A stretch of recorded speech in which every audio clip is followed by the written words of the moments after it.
All right, time for our video of the day. A holdup gone wrong in Mexico. It's all caught on camera on Monday. As you see here, a young man tried to rob a market when he threatens a customer that has a cowboy hat on waiting in line. Then the would-be robber is then distracted, points his handgun at a woman who had been at the back of the store. Well, that's when the guy with the hat leaps into action. As you can see, wrestling away the suspect's pistol.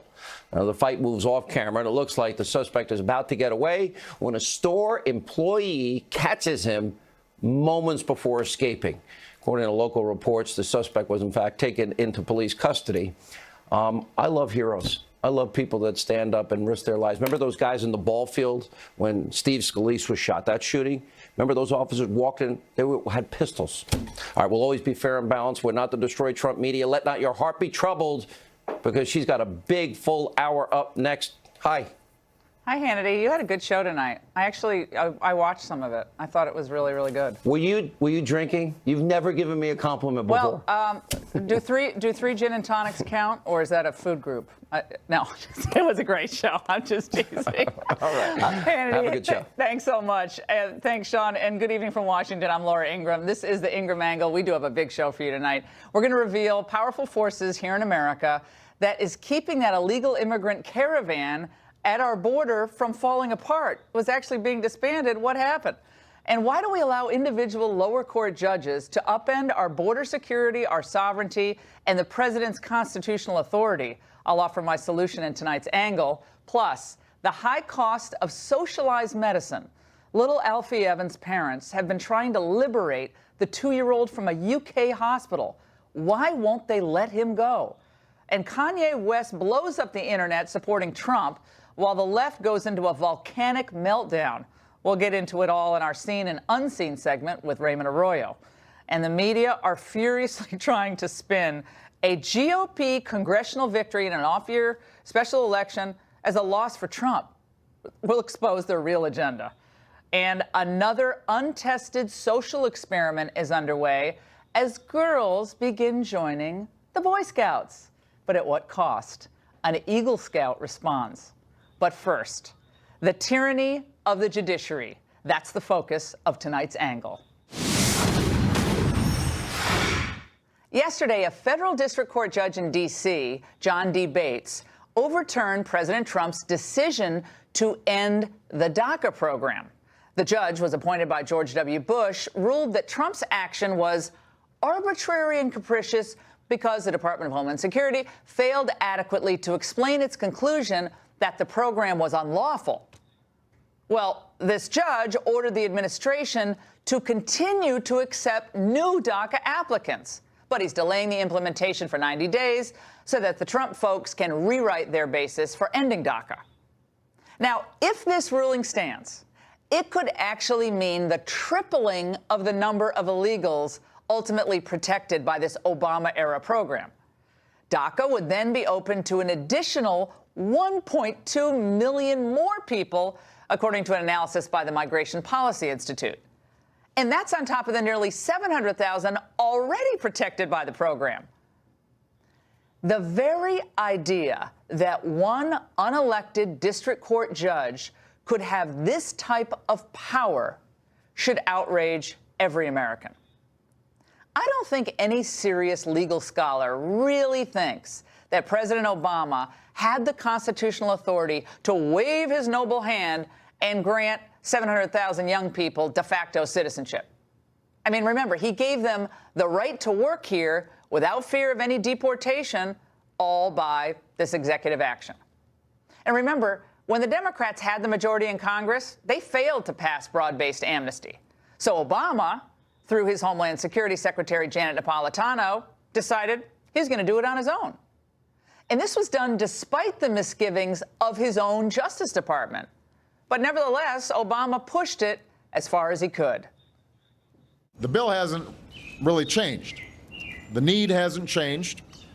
It's still the right thing to do. The only thing that has changed, apparently, was the politics. It makes no sense to expel talented young people who, for all intents and purposes, are Americans. Yeah, that whole citizenship thing, all those millions of people who came here legally to get citizenship, that's all a formality, Mr. President. What President Trump and his administration did by rescinding DACA was to actually restore the rule of law and return immigration decisions and the fate of those DACA kids to the constitutionally appropriate branch of government, Congress. Yet district court judges from San Francisco to Brooklyn and now here in Washington, D.C., have stymied this president at every turn. This is totally absurd and an abuse of power. Now, you might be asking yourself how we got here. And how did we get to a point where people from foreign countries believe that they can crash our borders, game our immigration system, and then ultimately just wander freely in our country? Well, the answer? One out-of-control judge in California had a lot to do with it. Her name is Judge Dolly Gee. And in 2014, we saw, remember, a mass influx of illegals crossing our southwest border. And remember, the Obama Department of Homeland Security placed a lot of those illegal immigrant family units in detention facilities. Well, in 2015, Judge Gee ruled that the government could not detain the children in centers set up, all those centers set up in Texas, because the judge ruled they were not safe and sanitary enough. And she based that decision on this 1997 settlement agreement, it was called the Flores case, that required that unaccompanied alien minors be released into the country without delay. And this Judge Gee went even further, ruling that not only should the minors be released into the United States once apprehended, but their parents should be allowed to go free as well. So again, that one district judge in California is responsible for the release of an estimated 107,000 unaccompanied minors into the interior of this country since the year 2016. And then also most of the 167,000 apprehended family units released as well. Again, think this through. One district court judge has forever changed our cultural, demographic, and economic, perhaps national security landscape. One judge. That is not what our founders intended. Now, let's face it. The runaway judiciary has become, in effect, a new flank of the resistance. They're taking away your power. And it's time for Congress to circumscribe the authority and the reach of these district court judges. Think about national health care policy, immigration policy, national security. These matters are all beyond the scope and understanding, frankly, of a district court judge. It's like giving a local mayor control over U.S. foreign policy. It's ridiculous. Remember, the Constitution, Article 3, Section 1, states the following. The judicial power of the United States shall be vested in one Supreme Court and in such inferior courts as the Congress may, from time to time, ordain and establish. And it continued. Now, what does that mean? That means the Congress can regulate the lower court's jurisdiction. And it's time they do. In fact, they've done so in the past. Congress should immediately pass legislation establishing that any cases touching on important national security or national economic concerns should be referred to the appeals courts or the Supreme Court directly without delay. Or at the very least, constitutional determinations of the type we're seeing in this DACA case, they should be referred to the appellate judges, three-judge panel, or maybe even the en banc panel of the whole court. They're far more knowledgeable in constitutional matters and far more knowledgeable on all these matters, God bless them, than the district court judges. The tyranny, especially of the district court bench, has to end. And the people's will should no longer be held hostage to the capricious whims of one ill-equipped, disgruntled, life-tenured jurist. And that's the angle. Joining me now for reaction are three esteemed attorneys in San Francisco, Harmeet Dillon, RNC National Committeewoman, in Orlando, Scott Bolden, a Democratic strategist, and with me here in Washington, Saul Weisenberg, cute and cuddly as always, who is the Deputy Independent Counsel of the Bill Clinton investigation. Yeah, Scott, you're not here. Harmeet's here. You leave me with grouchy Saul. I'm just teasing. I love Saul. I'm just teasing. Saul. Oh, no. Good to see all of you. Let's start with you, Harmeet. When we see an entire federal program either struck down or, in this case, a decision invalidated in 90 days. If the judge isn't satisfied, it'll be invalidated. That's a lot of power for one unelected district court judge residing in Washington, D.C. That's right, Laura, but he isn't the first one. He's the third in the country. As you mentioned in your opening, Judge Alsup in San Francisco did it, and then a judge in Brooklyn. But what's interesting to note for your viewers is that there was a federal judge in Maryland who ruled the opposite way. And so what's wrong with this whole scheme is that one district judge is now overruling basically another district judge, and this scheme of nationwide injunctions is inviting litigants to forum shop. And so, of course, they're all running to the three most liberal jurisdictions in America: Northern District of California, Eastern District of New York, and District of Columbia. And, you know, that is not how our courts were meant to be. Our courts were meant to have a hierarchy, as you mentioned, and only a superior court, not an equivalent court, should be allowed to do this. And President Trump has been subject to 22 nationwide injunctions. That's more than any other president in history. So that's and a district court, judge, right, Harmeet? A district court judge. A district court judge. Sitting in a courthouse, an injunction that affects the whole country. That's just wild. That's just wild. This didn't used to be a thing. It didn't used to be a thing. For No. 175 years of our country's history, there were no nationwide injunctions. This is a recent fashion, and it's out of control, Laura. Scott, let's go to you. Robert Bork talked about the political seduction of the law. And he had given lots of speeches over the years about, and he disagreed with Justice Scalia on this, about limiting the federal court's jurisdiction because of the allure, the political allure that a lot of these judges end up getting tangled up with. Both they can on the left and the right. So his view is, sadly, you can't trust a lot of these judges to just apply the law faithfully and the Constitution faithfully. They end up legislating from the bench. Your take?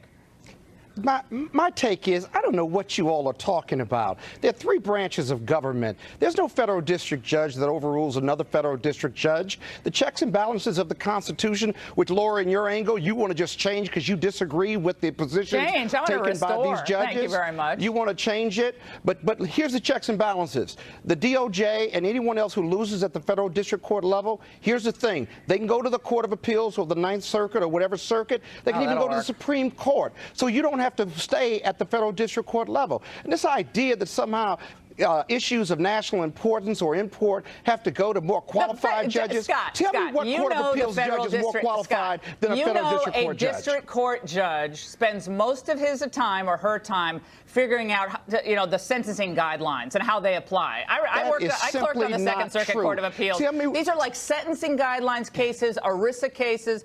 I want to go to you, Saul. I know you like Bates. And you know where the majority of the Court of Appeals cases come from? Those judges come from the federal district court. Yeah, we get that. But in the Constitution, you could do away, the Congress could do away with all these courts if they wanted to. Saul, you like Bates. You know him because he worked for Ken Starr. In this case, though, he goes beyond the Brooklyn judge or the Ninth Circuit District Court judge in California by saying not only must you restore the current DACA, but you must start taking new applications. In actuality, it is a very narrow opinion. What Judge Bates did, and by the way, Judge Bates is not your normal district court judge. He was appointed to the FISA court by John Roberts. He's respected throughout the judiciary. Doesn't mean his opinion is correct, but he's not one of these wacky California judges like Alsup, who clerked for William O. Douglas. And what he actually said was very narrow. He said, this, under the Administrative Procedures Act, the government did not adequately explain why they think that Obama lacked the Constitution. Here's the explanation. Obama was acting as a legislator. That's basically what Sessions said in his letter. Obama was acting as a super legislator because his Democrats couldn't do amnesty. So Obama, contrary to what his own Justice Department told him to do, he decided, I'm just going to do this by executive fiat. He created de facto amnesty for 700,000 And all Judge Bates said, that was an outrage. All Judge Bates said was, you got 90 days to come up with a better reason. Judge Bates wasn't just saying that. He also talked about the people relying on DACA and that the well, that's because that's part of the law. That's part of the law. It's all made up. No, it isn't. You can't. You may not like it, but it's the law. No, it isn't. It's the D.C. Circuit law. He's got to follow the D.C. Circuit. No, he made it up. Do you think you, Saul Weisenberg, do not think we have a problem with runaway judges in this country? They're just making a law on the bench. Absolutely. And I'm not saying I agree with Judge Bates's decision, but it is a mainstream decision. And all he said was, if he had wanted to be like one of these California judges, he's worse than the California he would have judges said, on he this. would have said, I vacate it right away. He says, you've got 90 days. You were sloppy, is what he said. You've got 90 days to give me a better reason. He should have permanent Hold on, injunction. Harmeet, and then Scott. Well, Harmeet didn't have a problem with a Laura, permanent nationwide injunction when it was a conservative judge in Texas invalidating Exactly. DAPA. Well, Okay. that was, I don't okay, go think ahead, it should. Harmeet. Scott, you raise a good point. I think that the Democrats should be very concerned about this as well, because the tables will be turned one day, and it is not the place of judges who are an equal branch, not a superior branch, to be issuing nationwide injunctions on the basis of 2 or 3 people in front of them. That's outrageous, and it's not precedented in our history. But this judge did go further, Laura, than the judge in California. He issued some partial summary judgment here with no trial. Partial. No, he just sort of made up some of these rulings make no sense. And finally, one important point is that President Obama himself in 2012, when he signed the DACA order, he said this is a temporary measure. This is a stopgap. This is to give hope to some people until Congress acts. Right. It isn't now it's being converted Now it's into a permanent law, entitlement. permanent fixture. All right, guys, we got to get into Comey. Comey made a comment. I want to play this for all of you. Scott, you can react. This is what he said tonight on CNN. Let's watch. After I was fired, I put together a legal team of 3 people, one of whom was Professor Dan Richman at Columbia University. After I had asked him to give this information to the media, I separately gave my legal team 4 memos, which were unclassified. They included the one that he had gotten to give the substance of it to the New York Times. The bottom line is, I see no credible claim by any serious person that violated the law. Scott, no problem. A couple of the memos were confidential. 4 of them were not. Absolutely. And because they were not confidential or seen as secret and what have you, no problem. And I guarantee you this, under the Trump administration, if they really thought that he had leaked secret documents or classified documents, he'd be prosecuted right now. What's the delay? You've yelled and screamed about this for months, about him leaking. But what about the substance of those documents, which is the real issue? And why hasn't he been prosecuted if he's broken the law with the Republican administration that he's at war with right now? Saul. Why not? Saul. Well, as a practical matter, it doesn't matter because he's judgment-proof in D.C. There's no D.C. jury, even if he was ever prosecuted, that would ever convict Jim Comey. They're not going to convict anybody who's an enemy of Trump. So because they're he's looking done at nothing wrong, Saul. Oh, yeah, he did nothing wrong. He's done The regulation for DOJ says you can't traffic, trade, or transfer government property, even if it's not. Why hasn't he been prosecuted? It's government property. It's government property. He had no business giving. Why wasn't Hillary prosecuted? What do you mean it's government property, whether it's classified or not. He had no business whatsoever turning it over to his buddy. He's done a lot of things wrong that aren't necessarily criminal. He's really acted shamefully, beginning with what he did in 2016. All right, tonight, today we had the travel ban arguments, guys. I'm going to play a quick soundbite. This is Justice Anthony Kennedy, many think a swing vote on the court with the travel ban oral argument. Let's listen. Suppose you have a local mayor, and as a candidate, he makes vituperative, hateful statements. He's elected, and on day 2, he takes acts that are consistent with those hateful statements. That's whatever he said in the campaign is irrelevant. Harmeet, he played both sides in the oral argument questioning. In that case, in that question, he seemed to indicate that he was siding with those who would strike down the travel ban. What's your take? Well, I mean, Laura, I think they did play both sides, several of the judges, but most of the conservative judges seem to be siding with the administration on this. And so I think this case is up in the air. I would be foolish to make a prediction here. I think they thought about it very carefully. Ultimately, I think the Trump administration should win this, but obviously, you know, there are politics and there are very strong feelings. We heard some rhetoric about, you know, flipping the tables and what if a candidate made anti-Semitic remarks. One of the liberal judges said that. So I know they're thinking that way, but Kagan, you know, ultimately, if they look at the 4 corners of the law, I think that hopefully it should be or the Constitution. Scott, prediction: will it be upheld or struck down? I certainly hope it'll be struck down, but a tough case here. Trump's biggest problem and DOJ's biggest problem is they do have broad authority, but Trump's own statements, political and outside of the courtroom, he's his own worst witness. And the judges have to grapple with that. I don't think they can ignore his statements, whether they're inconsistent or not. Well, they can, depending on what their depending on what their jurisprudence is. But as a practical matter, sure, what but their as a judicial practical matter, theory is. they know what they know, and I think it's a real problem. Well, for once, Scott is halfway right. Yeah, the problem isn't what he said before the election. It's what President has said and tweeted since the election. He's got to watch that. Exactly. We've talked about that before. All right, guys, fantastic segment. I feel like I got extra, did I get any continuing legal education credit with that segment? When we return, I'll reveal exclusive information tonight about how forces in America kept Mexican authorities from fully disbanding that illegal immigrant caravan. You don't want to miss it. Coming up.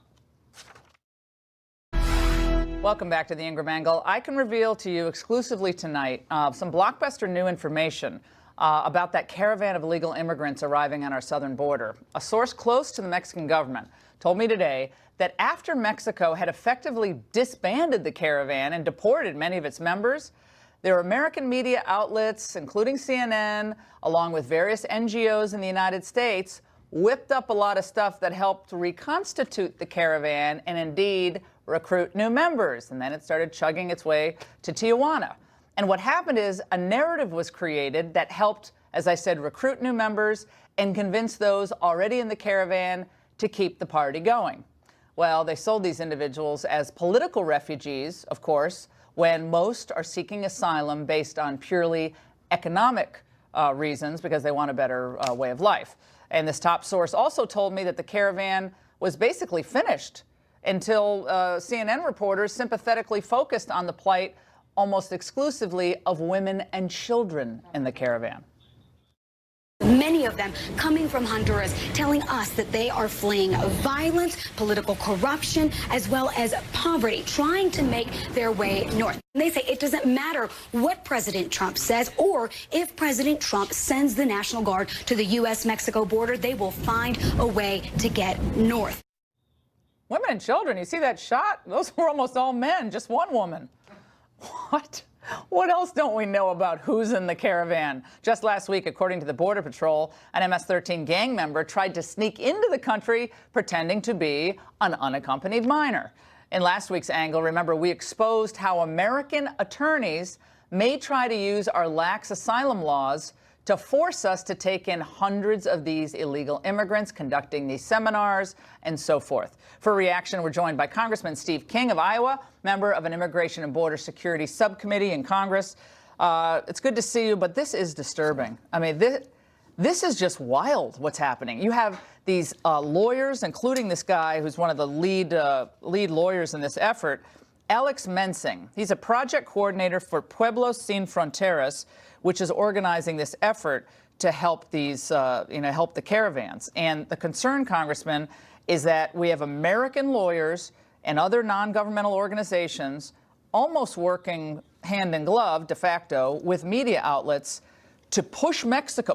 Mexican election coming up in a few months, put the political pressure on Mexico, and as I said, keep it all going. So they make their way up to Tijuana, and then what? Watching this caravan make its way towards the United States and divert towards Tijuana, and seeing the way they're facilitating this with the media and with the immigration attorneys, of which the Immigration Attorney Organization has at least 15,000 members in the United States of that organization. There's federal statutes that prohibit and create a felony for contributing and aiding and abetting illegal immigration. They'd better have their laws right if they're going to go to a foreign country and help facilitate an unarmed invasion into the United States. But we are weak on our asylum laws. And that asylum law was passed by voice in the middle of the night after everybody left for the airport for Christmas vacation. When? A few years ago, several years. I don't have the exact year. But I looked it up and I read the text of that. And they were ready to gavel out, and everybody headed to the airport. And it was set up to be, this was back during the Pelosi era when she was in the speaker and when Harry Reid was. Let me explain to people who don't understand. When you claim asylum when you say you have a credible fear of persecution for a variety of reasons. I mean, it's really lax. It's for race, religion, nationality, membership in a particular social group. I don't even know what that means. And political opinion. God, some of us feel persecuted for having a political opinion here. But for those grounds, you can claim asylum. And overwhelmingly, the immigration judges have granted asylum or allowed people to be released. Then they never come back for their hearing or deportation proceedings. Even the coyotes train them what to say. So when they arrive, workshops. They're doing these workshops with these migrants. I stood up on the cliff outside of Roma, Texas, a few years ago, and watched them inflate the raft, bring a pregnant lady across with 2 coyotes escorting a pregnant lady. They brought it up to the shore in the grass, helped her out, handed her 2 little ditty bags of her possessions, and she stood and patiently waited for the Border Patrol to come along to claim credible fear. Why haven't Republicans in Congress done anything really to change this law? I know you've been a staunch advocate of strengthening our immigration laws. Non-contiguous countries, meaning other than Mexico, Guatemala, Honduras, Salvador, Central America, and beyond, if they show up at our border and they throw themselves at a Border Patrol agent, they don't have to cross the border, just show up. They can get asylum in the United States very easily, or at least be released into the United States easily. We must have a new law that says you can be expeditiously and immediately removed back to your country, like you are if you're a Mexican. Mexicans don't have that ability. Only other than Mexicans have that ability to be released back into the United States. That's nuts. And we talked about this one judge in D.C. who's just part of the judicial tyranny now. Well, just changing the language for asylum, the credible fear language.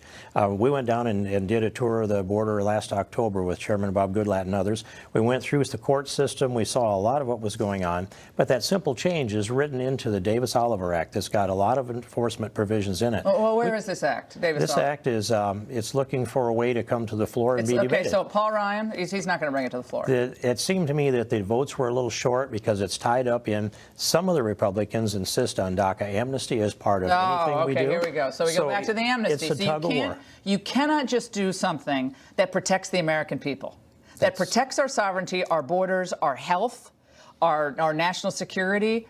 You can't just do that for the American people without a big giveaway to illegal immigrants. Is that correct? And it sure seems to be. People watching this like they just want to throw something at the TV Laura, now, on top of this, though, I do, and I'm hosting the show. The president, whom I support, had promised that he was going to end DACA, but he served up DACA as DACA amnesty. I don't talk about that. That drove me crazy too. 13,000. What I'm saying is we shouldn't make a deal between the rule of law and amnesty. I completely agree. 13,186. 13,186 UAMs. Know the acronym, unaccompanied minors under 17, have already been released this year in fiscal year 2018. And Laura, I could guarantee you that they were driven to, bused to, or flown to all 50 states. The records show that sponsors. They go to sponsors. And they may go to an address in Las Vegas. Who knows? It could be a coyote house. It could be a drug smuggling house. MS-13, as we saw it? MS-13. And I was in Arizona when we called it an MS-13. And when they busted him for a pickup load of marijuana, 240 pounds, he had this tattoo on his arm, 13. I saw it with my eyes, and I unloaded that marijuana, 240 pounds of it. It is a stunning thing when you put your eyes on it. You walk into those warehouses, you go into those jails, about 81% male by the data I'm looking at, and some of those youth have a little gray in their beard, Laura. I get it. So they might not be 17 years old, Congressman. We got to get something done. Thank you so much for your advocacy and work on this. And up next in Seen and Unseen, the media focuses on the First Lady's hat while missing the real story. And Kanye West goes full Make America Great Again. Stay there. Time now for our Seen and Unseen segment. Someone just ran by the set. Isn't that says Orson Welles? That's the Seen and Unseen. Yes, this is right. See, this is fun. It's live TV. That's right? I think that's what makes it fun. You know it's live. I'm going to do puppets later. On tap tonight, the Orwellian nightmare of socialized medicine exposed by the plight of a dying child. Kanye West strikes again, making liberal heads spin after tweeting support for Trump. And to put it all in perspective, we're joined by Fox News contributor Raymond Arroyo. Raymond, the media coverage of the First Lady yesterday, though, focused on her hat. Her hat. And Stephen Colbert kind of captured it in this clip. Watch. Okay, great. Today, the two men addressed the crowd, and there was an awkward moment. Trump goes for the kiss, and, saved by the hat. That is more than a hat. That is a defensive perimeter. Their deal is either she gets to wear the hat or Trump has to wear a cone.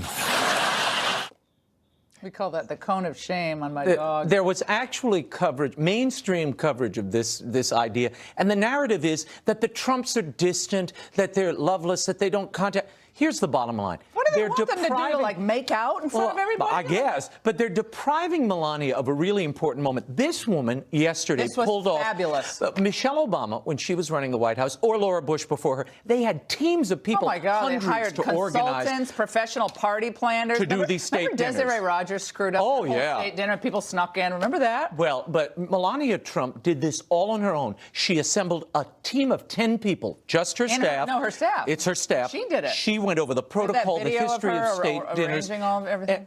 And she chose the flowers, the lights, the whole thing.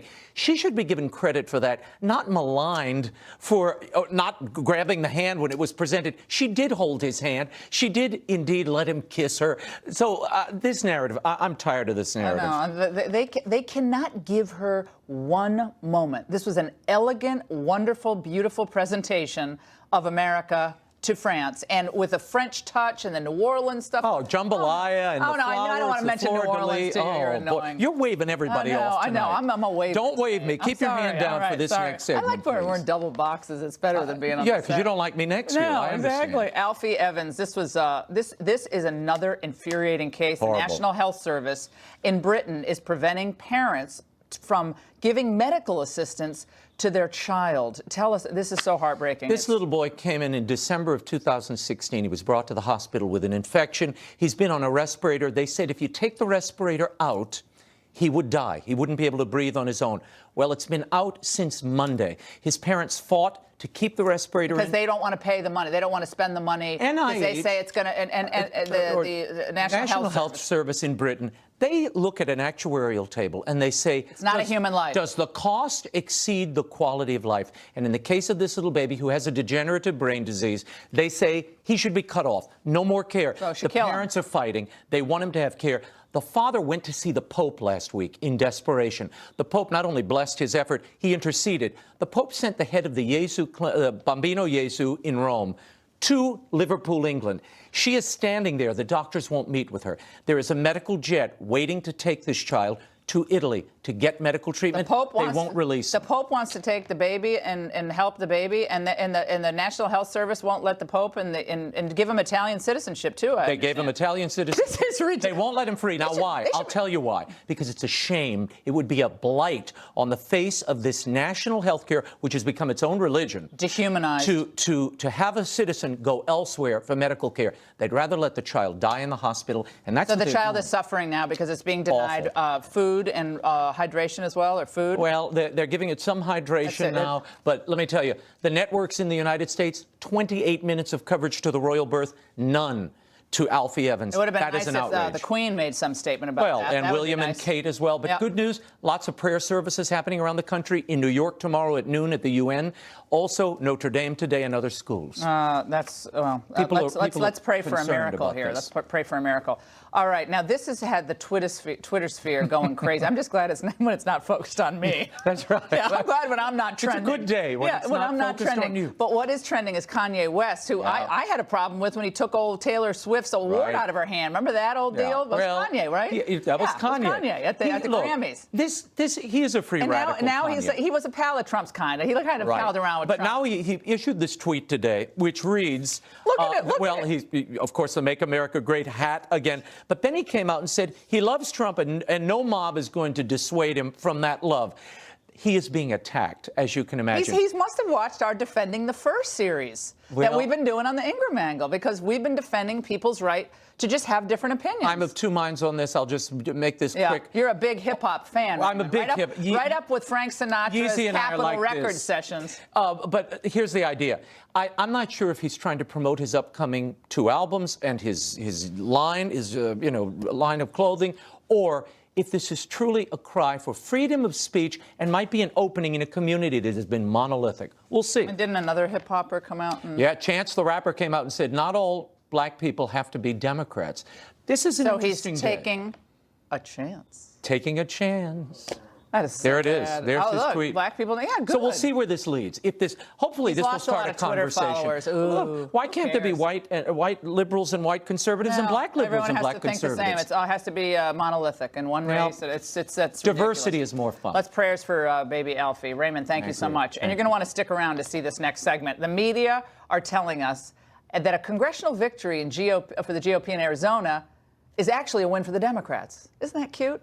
We're going to explain how they're wrong next. When is a win not a win? Well, when the left doesn't like the result. Then the spinning begins.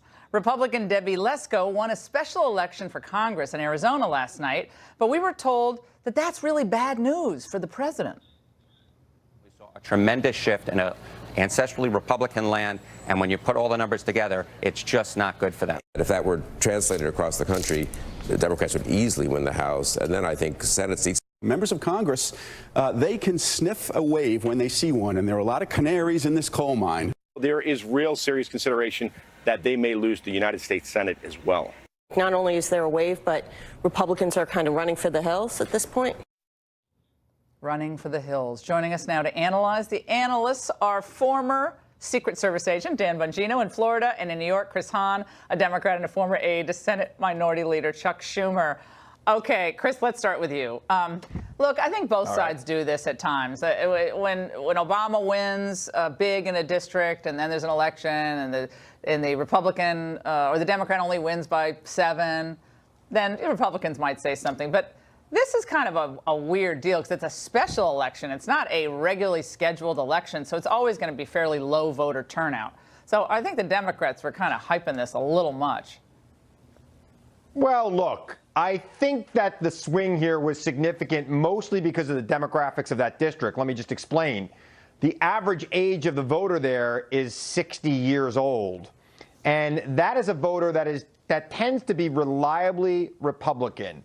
And the fact that this race was as close as it was with those demographics is particularly troubling to Republicans who I've been talking to all day. There were other races around the country where there were swings last night, too, including here in New York, where a Democrat took an assembly seat that had been held by Republicans for the last 40 years, and he took it by 18 points. So there's a mood among Republicans that there might be some changes in the air, and they've got a lot of work to do. And like they said, like one of the people quoted before said, you extrapolate that 15-point swing across the country, and it is devastating. But more importantly, if you look at the demographics here, mostly white, older, that is really bad, especially given the fact that the candidate that the Democrats put up there was pretty much a mainstream Democrat, did not separate herself from Washington Democrats, and there was nothing wrong with the Republican candidate. She was not some crazy wacko. Gotta go to Dan. She was a good Republican candidate. We got it. Dan, go ahead. Listen, I have no doubt, Laura, that the Democrats are probably going to pick up some seats in these midterms. I mean, what do you expect? The media's been on a 24-hour conspiracy news network tirade on a fake Russian collusion fairy tale against Donald Trump. They've been calling him anything that ends in an isterophobe, for a phobophobic istophobe for the last year. Of course there's going to be some anti-Trump anger. But here's the problem, Laura. I concede one point to Chris. Yes, there's probably going to be some good wins by the Democrats for them, not for us.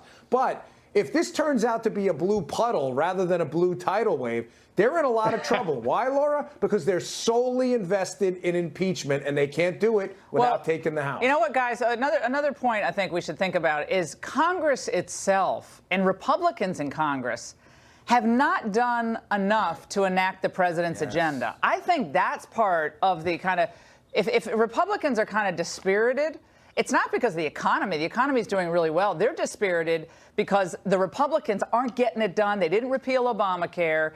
The wall's not being built. They spent a lot of money in this omnibus. So, I mean, if you're a Republican, like, this Congress is lame. And maybe Debbie Lesko is going to be better, and hopefully she will be. We got to move on. We got another topic. I got to disagree. Can I just disagree? Okay, go quick. Let me just disagree with you. This election is going to be about Trump and nobody else, period. Okay, well, gentlemen, stay right there. Now, let's look specifically at how the left and the media are portraying conservatives, Republicans, and the right. Now, remember when then-candidate Obama made these famous remarks?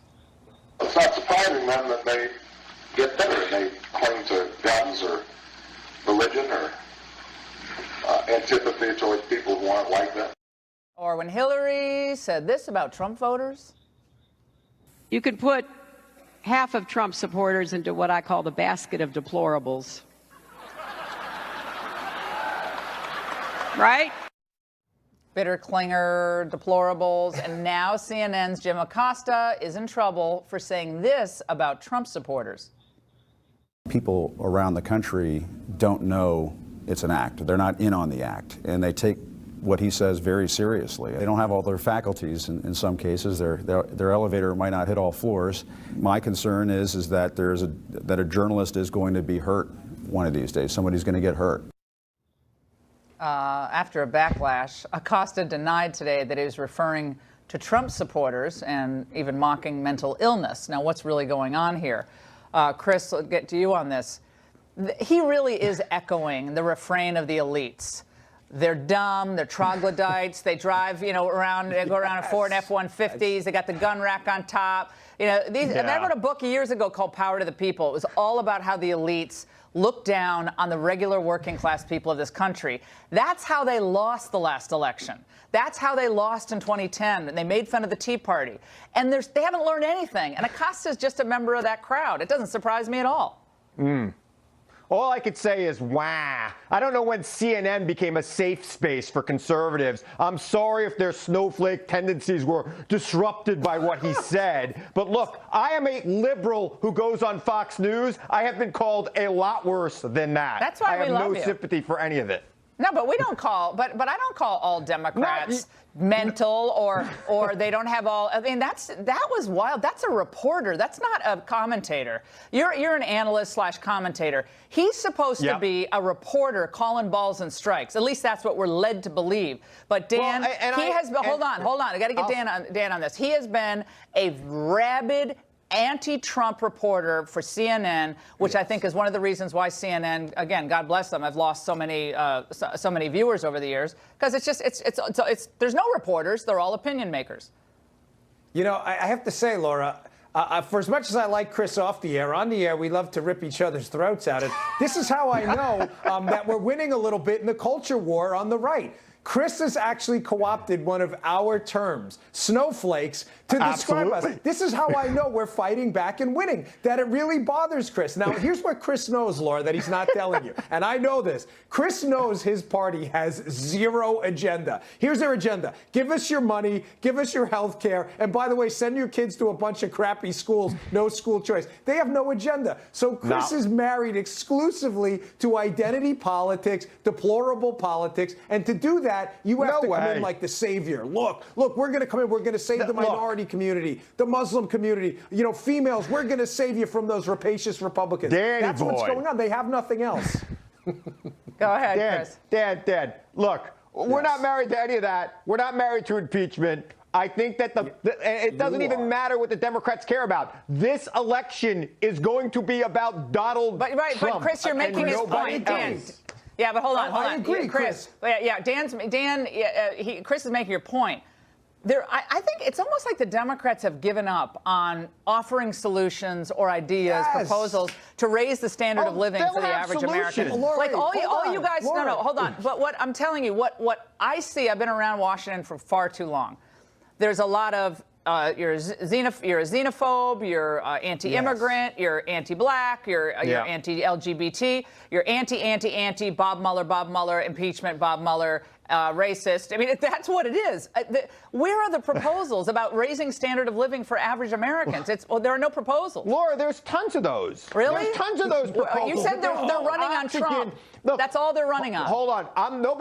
No, they're not. The people are voting on Trump. I have been on campaigns my entire life. And this guy has taken all the oxygen out of the debate. It is all about him. It's not about the Republican and what they may or may not want to do. It's not about the Democrat and what they may or may not do. It's about Donald Trump and what he's doing. And the people who are going to come out, the margin of victory this year is not going to be about him. Go ahead, Chris is making our point. while the elitist Democrat snobs, they knock the deplorables for being the uneducated ignoramus class. What Chris is actually saying is his party stands for nothing. They're only running on one thing. We're not the guy in the White House. We have nothing to offer you. We have no economic And there's no plan, Obama in the wings. That's not what I said, Dan. Exactly. That's not what I said. What I said was it doesn't matter what any candidate on either side of this debate says during this election. This It's all election will be Trump about all the Donald time. Trump. Well, I'll take that. He's growing the economy. We might have a deal with North Korea, and we're getting back on the trade track. I love it. I mean, okay, let's make that. Let's make that the referendum. No problem whatsoever. For the Republicans. All right, guys. The PC police don't seem to think boys deserve their own safe spaces. Now the girls want to. The Boy Scouts have begun admitting 3,000 girls into their ranks. 170 troops nationwide have begun a soft launch program after the organization revised its rules in October. This may make the virtue signalers feel good, but at what cost? Let's discuss that with Charlie Kirk, the founder and executive director of Turning Point USA, a fabulous group, who's also an Eagle Scout. Charlie, now I'm really impressed. I was impressed with Turning Point, but now you're really cool. Okay, so what's the problem with having girls in Boy Scouts other than it kind of messes up the description of the group's name? You know, I always said, Laura, I said, well, things are getting really bad, but what's next? Are they going to really let girls into the Boy Scouts? And yeah, now here's where we are. You know, I'll tell you, here's what's wrong with it. Social psychologists will tell you that in the development phase of young men in particular, there's something quite special and quite important with being around just other young boys. As soon as you put a singular young lady in that environment, their behavioral pattern changes completely. They try to impress that young woman. The way they act, the way that they interact totally changes. And look, the Boy Scouts have been unbelievably successful over the last 100 years of turning boys into men and creating some of America's greatest leaders, whether it be Neil Armstrong or U.S. presidents or U.S. senators. And so I'm trying to understand what the motive behind this is. And really the conclusion I've come to is the political correct virtue signaling left, they like to destroy things that work. They want to destroy core cultural institutions. Well, it's attack on masculinity. Traditional masculinity. Totally. That's toxic. It's toxic masculinity now. So you bring girls in, it's less toxic. I want to have you listen to a comment from a father about his daughter who wants to be an Eagle Scout. Let's watch. To think that my daughter could be an Eagle Scout. I want that for my sons, but yesterday I didn't know that my daughter could be an Eagle Scout. And today she could if she wants to. And that makes me incredibly proud. So he said, look, my daughter's, you know, it's fantastic. She gets to reach this pinnacle just like the boys. Well, what do you say to the sons that want to join the Girl Scouts? Is that okay now? I mean, why doesn't she just join the Girl Scouts? Which, by the way, is a wonderful institution. It's been around just about as long as the Boy Scouts. And here's the real problem, is that this whole move by the Boy Scouts of America is going to destroy the Girl Scouts of America. There is an institution that is designed programmatically to try to have leadership development for young women. And so that's the real problem here. Is that it's going to destroy this other organization just to try to increase membership for the Boy Scouts. And by the way, Charlie, point hold on, Charlie. We have a statement. It came out in October when this decision was first made before it was implemented. This is Patricia Meller, CEO of the Girl Scouts of Green and White Mountains Service of Vermont and New Hampshire. To me, a daughter is not a matter of convenience. You've made the choice for your son based on what you thought was best for him, and the daughter should be getting a similar decision. We know facts prove that the Girl Scout program is a better program for the girls and young women we serve. And it goes on and on about how, you know, they're not happy, obviously, because they think it's going to destroy the Girl Scouts. And it will. And look, the Girl Scouts already had trouble, you know, recruiting and trying to grow their membership, and this is only going to it's going to obliterate that. But the broader point is this, and you see this happening throughout our culture, and this is such an important cultural issue, and politics are always downstream from culture, is that the postmodernists want to redefine truth, and they want to destroy things that work. And the Boy Scouts of America for 100 years has been one core cultural institution that has turned boys into men, and now we are severely jeopardizing that by inserting young ladies into the Boy Scouts. And look, I can't understand why we just can't try to improve the Girl Scouts and we have to try to put them into the Boy Scouts. And as an Eagle Scout, as someone that has benefited from this program personally, I'm so disappointed. But unfortunately, with the trend of this country, I'm not surprised. All right, Charlie Kirk, thank you so much. We'll be right back with the tweets of the night. Will yours be chosen?